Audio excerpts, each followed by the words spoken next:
Il dipinto è stato pensato proprio per questo momento della Settimana Santa.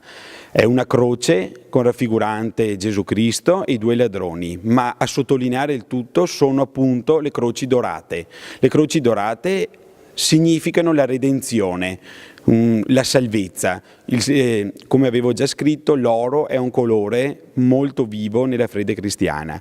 Di conseguenza un'immagine molto particolare, non sempre si riesce a trovare, soprattutto nei pittori quelli più giovani come me, perché la cristianità viene vista non soltanto come una visione pittorica. Al giorno d'oggi le cose si stanno molto scostando, invece a me, che sono molto più legato alla storia, proprio nella cristianità sono nate le migliori opere d'arte. Pensiamo a Caravaggio, pensiamo a Michelangelo, a Donatello. Quindi la mia è una piccola rivisitazione in chiave moderna appunto di una scena, una delle scene più emblematiche appunto della nostra cristianità. Io sono figlio di un architetto, un mio prozio era anche lui un maestro, io non mi ritengo ancora assolutamente in grado di dipingere. Certo che con gli anni mi faccio più sicuro anche delle mie opere e tramite anche la gentilezza di Don Francesco e di tutta Follina, siamo riusciti ecco, a creare una situazione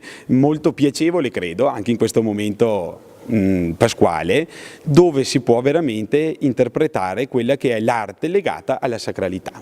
Questo non è un quadro sicuramente che uno può mettere a casa, soprattutto per le dimensioni, 4,5 metri per 3,5 metri.